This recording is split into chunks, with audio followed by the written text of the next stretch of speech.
Hello everyone, and welcome back to another GIS mathematics tutorial video. And in this video, I want to go through another example of generating the standard equation given some points that define the ellipse.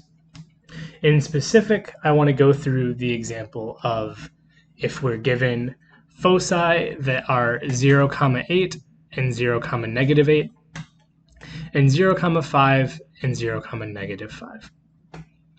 And just like before, I want to go through and highlight and start off by sort of looking and breaking this down. So what we have vertices and we have foci. So vertices means that we have that A parameter that we talked about before, and foci mean that we have that C parameter that we talked about before, right? The length from the center to the foci and the length from the center to the vertices. So one other thing to notice here is that because the vertices and the foci are symmetrical, meaning that it's +8 and -8 and +5 and -5, right? This means that the ellipse is centered at the origin, and because our numbers are in the y-axis,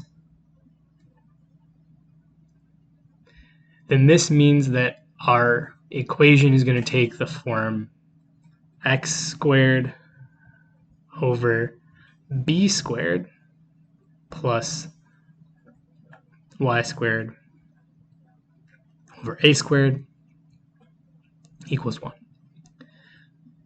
And again, we know this because our numbers that we have to work with are higher in the y. And again, right, a is always going to be the higher number, and you're always going to want to put it underneath. If the higher number is in the y, then you want to put it under the y.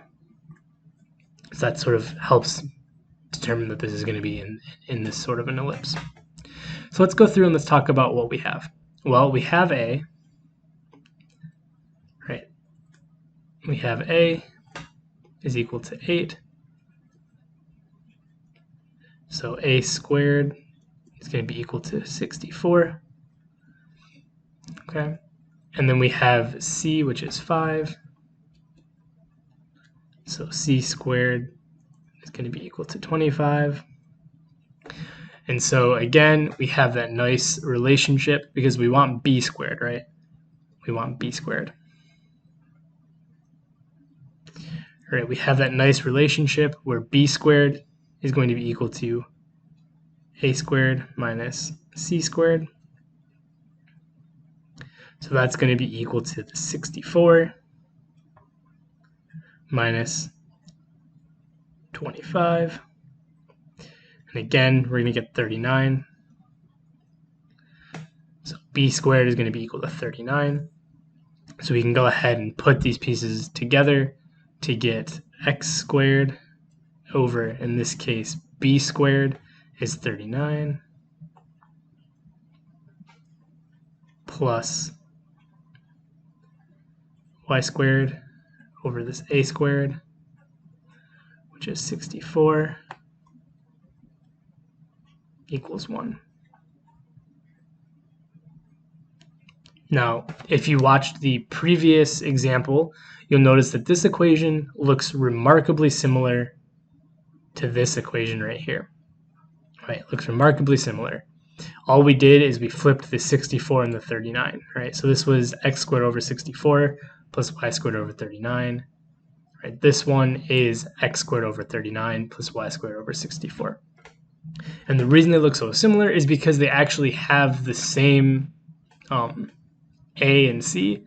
It's just that in this case, A is running in the y direction, and in the other case, A was running in the x direction.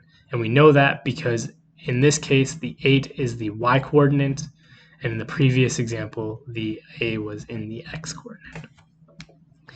So hopefully that made sense. If any of this was confusing, I know I didn't go through it in as much detail as the previous sample. So if any of this was confusing, go back and rewatch that sample first and come back and watch this one. And as always, please reach out. Thank you.